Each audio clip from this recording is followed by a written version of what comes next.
Hi, I'm Sue Stockdale, your host of Access to Inspiration, the podcast with a social mission to help you be inspired by people who may be unlike you. We hope their experiences and insights cause you to reflect on your own perspectives about the world and make you think. Today's guest in episode 86 is Tyrone Mathurin, otherwise known as T, who is a rookie driver in Team BRIT, which aims to become the first all-disabled team to race in the Le Mans 24-hour endurance race, the most iconic endurance sports car race in the world. While riding his motorbike in 2005, T crashed, which caused 4 nerves to be torn from his spinal cord. During surgery to reattach the nerves, doctors were unaware of a hematoma, putting pressure onto his spinal cord, which meant a week later he awoke from an induced coma, paralysed. Fast forward to 2022, and T finds himself sitting in a race car in the pits at Silverstone instead of the spectator area, ready to go out and race in a 50-minute endurance race. So how did that happen? Well, that's what we're going to find out from T today. Welcome to the podcast, T. It's great to speak to you today. Thank you. Yeah, Sue, thanks for having me. It was interesting that I met you at Silverstone when I was there watching some motorsport, and I heard your really interesting story and thought you'd be a great guest for the podcast. When you were a youngster and you were thinking about motorsport, did you ever imagine yourself doing what you're doing now? Not at all. Not at all, Sue. Not at all. As a youngster, it wasn't really something that I felt I could get into. Or someone like myself, from where I'm from, it was non-existent. So it was just pretty much a dream.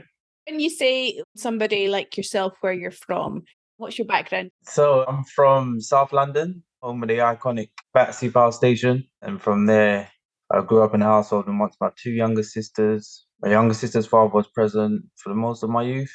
Most of my younger years. School, primary school, secondary, college, so extended the academic year. Were you interested in speed? As a youngster, yeah, I was quite interested in motorcycles. Pretty much was my first love. I was BMXer, mountain biker, so I was always on 2 wheels. So my first love started from there and then progressed on to getting older and getting onto mopeds and then progressing higher from there onto the motorcycle, yeah. And it's pretty much what started my career, innit? From a negative to a positive. And then from having a motorcycle accident to getting a chance to race a motorcars. I also want to get a sense about the reality of life in South London, because I think you did face some tough times. Yeah, went down path of a criminal lifestyle. Not a lifestyle, but what happened is the pressures of the financial constraints of the struggles that we have to go through. You unconsciously think and resort to going down a path of what you're not expected to do. So just that kind of pushes you to going down the wrong road. Lack of opportunities that then it was hard to progress financially, I guess, trying to find a job and stuff. And then when you can't find a job or it's not working out for you, I guess you find yourself looking in other corners to further, yourself. What happened that caused you to turn your life around? It took a while, but in your life around, I guess for me personally, your morals come into effect where you know good and bad, right and from wrong. And as well as that, it's just growing up and maturing and knowing what's right. So for me personally, it wasn't something that I wanted to do. It was a long-term thing. Doing what I had done, selling drugs, it was just trying to get me off from being in a misfortunate position. Given that that was your reality at the time, what happened? So what happened there was court battle was going through, drugs possession court case, and then I was out on bail, so we were waiting my court case. And at the time, I was signing on at the police station between 6 and 7 on my push bike. And then this one particular day, I think I was late. I would have been late, so I decided to jump on a motorcycle on my motorbike, and then that's where life went the opposite way for me. So, and it was only literally like 10 meters away from where I lived at the time. I was going down the road, saw my mum, went to slow down, and there was a ditch. There's like a drain. There was a drain cover, a defaulted drain cover, and around it, the road was defected badly. And then that was my end to being an able-bodied person. So, yeah. And how long did you then spend in hospital? After that incident happened on that night, I was in hospital for like 2 days trying to figure out what the problem was. The nurses thought it was a broken collarbone, which there was no signs of that. And then further on, 4 weeks later, I had an appointment with a consultant to establish what the problem was, where I think they injected dye into the nervous system and then they figure out the breaks or where nerves are detached from the scans. And then they realized, or should I say, it was known that my nerves detached from my spinal cord, which caused my right arm to not be moving. And yeah, and then a month after that was my operation. And then that was the turn for the worse for me after that, which was when I was paralyzed after the operation. My goodness. I can't imagine what that must be like. How were you feeling mentally at this time? Because it seemed like from driving along on your motorbike to suddenly then finding yourself in hospital and not where you expected life to be. Yeah, do you know what? Before the operation, I was quite nervous and I had the thought to want to just cut from the hospital, like, you know what? Nah, this isn't for me. Let me leave. But still went through it. Maybe like a week after, I must have woke up and was paralyzed. So for me, I didn't think nothing. The thought of going into hospital, I thought it was just like a broken leg, mended, fixed out. But then over time, it was like, it started dawning on me like, wow, it's not really that. And then once the doctors come around and tell you what really is the case, and seeing myself in intensive care as well was the realization for me that, yeah, it's not what it seemed to be, just so simple. And, the doctor saying you're paralyzed, it's like, wow, it's like a hard hitter, isn't it? To just take that from being an able person, well, as a young individual as well, active. Yeah, it was quite hard to take at first. How did you then manage to get through? Did you have family support? Because your life's turned upside down when you realize that that is your reality, I imagine. Yeah. My mum, sisters, family, friends, they were coming immensely. Like, it was grateful for them to still be, show their support. And I guess it helped in some sense. I couldn't really talk. Intensive care, I was in and out of induced coma. It was much help. Now I'm wondering how you get from being paralysed in intensive care to being a driver for Team BRIT. What happened next? So from then on, it was a long road to the beginning of my recovery. I was in intensive care for like 3 months, went onto the ward for another 2, 3 months before being readmitted to rehabilitation hospital, which was for Stanmore Hospital, Royal National Orthopaedic Hospital, Stanmore. I think that was all in all 8 months period of me being on my back. So yeah, and then just dealing with the whole mental health side to it, it wasn't like a support system there to help you through it and what you're going through. I had to do it myself. It was family support as well. I guess that kept my mental stable place. But when you're by yourself, and I don't know, I think it's just me myself. I was always just been a good natured person and always had high hopes for myself. But I don't know what it was that kept me going, but something kept me going. While I was in the rehab hospital, I met someone while doing my physio, because we had physio sessions like in intervals on a daily basis. We had scheduled appointments where we had classes throughout the day. And I met a guy who was in a wheelchair and he passed his rehab and he was doing his outpatients. And he kind of gave me a little talk and broke down, look, listen, this is what it is. And gave me the inspiration that inspired me to not give up and just work hard and you can get through it. So after seeing that and seeing what he had gone through, being in a wheelchair, how he gets about driving, how he drives.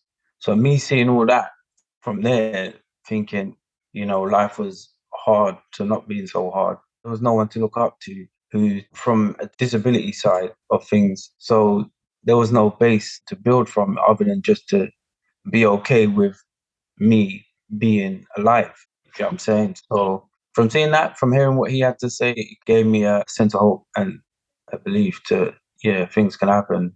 As that recovery then continued, how did you find out about Team BRIT? As that continued, it was a long time after that, a good few years after that, because after leaving the hospital, I was still interested in bikes. I was still watching motorcycle racing on the TV, Moto GP. I was quite an avid fan. 2011, went to Moto GP qualifying round on the Saturday at Silverstone. 2011 it was a birthday present from a previous relationship, and I'd never thought I would be actually in the pits myself doing motor racing. But it was one day I was just like, no, I need to get back on the bike, or I need to get back on doing something. And I was on the internet just surfing for a conversion for a quad bike. But of course, I couldn't get on a motorcycle, but the next best thing was a quad bike. So I was on the internet surfing and then come across Team BRIT. So then I was like, okay, track day, eyes wide open, like, yes, wow, track day. And that's all I thought was just a track day experience that they were advertising, and then sent an email. And then Dave Player, team principal, emailed me back and then said, yeah, do I want to race? So I was like, huh? Race? What do you mean race? He's like, yeah, do you want to be a racing driver? I was like, what? And then from then straight away, I was like, yep, what do I have to do? How do I get into it? And then, yeah, it just went from there. And, wide smile, and I'm here now. What a transformation. And in terms of driving a race car, are there any adaptations that are made to the car so that you can drive it, given your disability? Yeah. So what it is, we have a world-leading hand control system on the steering wheel, which allows me, myself, and others with disabilities in a wheelchair to still change the gears and use the accelerator and the brake on the steering wheel. So you've got the brake lever, which is the paddle shift on the left, and the right accelerator on the right paddle shift. On the front of the steering wheel, you've got two rocker switch either side, either for myself with just in my left hand, or my teammate who's got a similar injury, but he's right hand. So then he can use the right side. But that allows us to change the gears. The innovation behind our hand control system puts us on a level playing field. So once we're in a car, disability goes out the window. So we're both, with able-bodied drivers, we're level. And it's all down to our skill and performance on a day. So what did it feel like that first time you sat in that car and drove it?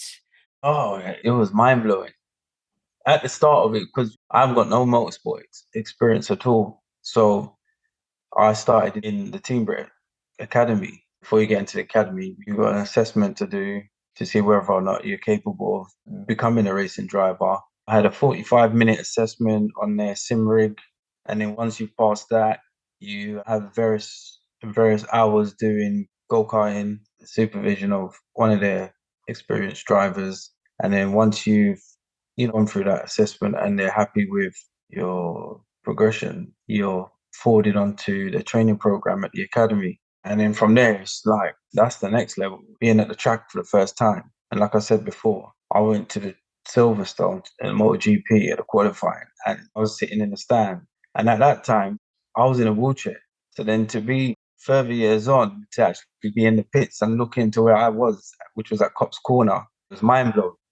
Seeing the track up in person up front and then being on the track doing the training was definitely a dream come true. What an opportunity to be able to do that and to start to discover your talent of driving. Yeah, talent. I wouldn't say that, but yeah. I guess you got to have some talent to be in the position I'm in now. But yeah, with thanks to our team manager, driver coach, Jamie Falvery, he's got me up to this point. So throughout the training, hours of training and hours of coaching, thanks to him and the team.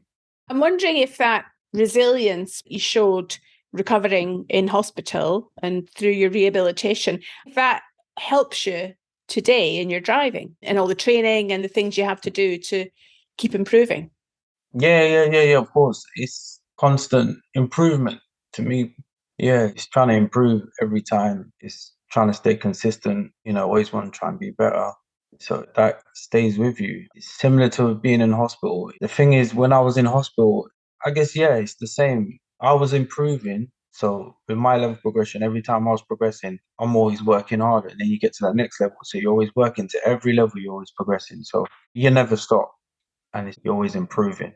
If you want to improve, you have to keep working at it. And what competition you've been in so far? My first year as a rookie, we're in the Brit Car Endurance Championship. We're in trophy. How long does a race last? It's an endurance race. It's 50-minute race each race, and I'm accompanied by my teammate Paul Follick, who drives with me in the 118 BMW. 25 minutes each we have to take. So the first 25 minutes is me or him. You get a 5-minute pit window where we have to pit in, change drivers. So you're a team even within a race, the two of you are taking part in the one car? Yeah. We're partnered in the one car. And in terms of preparing for a race, what sort of preparation do you have to do? Yeah, what do I do? Me personally, for me, it's not a thing we must keep to, but it's just based on our own personal well-being. I guess it's not something that we're told to do, but personally, I keep fit by regularly going to the gym 3, 4 days a week. As well as that, for me personally, it helps my disability. Even before being with Team BRIT, I was going to the gym regularly, and it helps me because if I don't go to the gym, it affects my mobility. As my disability, got it's like I've got my right leg's weaker than my left leg, so I've got weak hip flex. So I tend to pull my leg through with my hips. If I don't work on my lower legs, it affects my mobility where I tend to fall a lot more. So I work a lot more on my legs to keep me strong on my feet and stop me from taking a few tumbles now and then. But yeah, I work a lot in the gym, keep my physical fit health up. I try and eat correctly, and yeah, just to help me in and out the car. So yeah, that's the only preparation. Before race days, I'd go over footage, over data to see over the track to familiarize myself with the track before. So at least once I get to the track, I can just go out on test days and just attack it and try and gather the relevant data on what I need to improve on for race day. And given that you've raced quite a number of times already this season, T, what's been the most enjoyable thing you've done? On race day, the enjoyable thing, we haven't really had enough races due to us having our car being out of action for a few races due to a track day incident where the car had a massive crash where it put our car out and had to be repaired. So it put us out for a few races. But most memorable moment for racing, maybe our first race at Silverstone where we had an incident where my teammate, he had a little oof moment at the beginning of the race. And then the second race, we came back from ninth. I think it was back to sixth or fifth. So yeah, that was a memorable moment because I kind of pushed myself hard to get us right. We need to get back into the mix of it. So yeah, that was a moment for me. Another moment was when we had our sister car while our car was out being repaired. We had a sister car, which was a Volkswagen Sirocco, and I had a little incident with the sausage curve at Cops Corner. So we damaged the suspension, and that was the first time for me seeing like the actual team get to work and do their thing. So over the course of that night, they were working throughout the whole night trying to get the suspension fixed. You saw the crew just getting down the dirt with trying to get the car back for us to race the next morning, and seeing how they pulled the stocks out was amazing to see the team effort and the teamwork and what goes on behind the scenes, what no one don't see. So yeah, that was one of the memorable moments for me. And as you look ahead to the remainder of this year and into the future, what are your ambitions as being part of Team BRIT? Oh, still be here, still be with the team. But with our goal on 2024 to be in Le Mans 2024 hour first disabled team to do that, yeah, that's one thing I'm looking forward to. But with the team and what we're doing, you never know. We're always surprising, pulling things out, surprising. So you never know. But I'm willing to be part of whatever's in the future prospects. A lot of the congrats, and we've got to thank it all to the sponsors as well, because without sponsors, yeah, we wouldn't be able to be showing what we can do or carving a way for those with disabilities and in motorsport. So yeah, so a lot of thanks to the sponsors as well. If you could go back and give that younger T some advice, that teenager T, bearing in mind what you've learned about life and motorsport now, what would that bit of advice be that you would give yourself? I guess the advice I'll give my younger self, don't change who you are. Just stay fulfilling the dream. When you got a dream, stay fulfilling the dream, stay passionate about it, and don't give up. Yeah, there's no A or B in this. It's just an A. I grew up thinking there's an A and a B, whereas you leave A to go to B, then it's like your dream of A is like it's just short lived. So I guess now I'm older, I understand you got to persevere through what you believe in, and over time it will happen. So yeah, yeah. I'm sure that's useful advice for our listener who may have a dream Yeah. and sometimes be questioning whether it'll ever happen or not. Do you know what? I've realized you can be doing something for over like maybe 6 years, 7 years, maybe, and in that eighth year, it could happen for you. And that's just from you just sticking to it and not giving up. So just persevere, stick through it, work hard through it. And that's been the thing. That's been the success for successful people where they've stuck through it. And so my younger self, yeah, I just stick to your dream and don't give up. Don't give up. Yeah. Brilliant.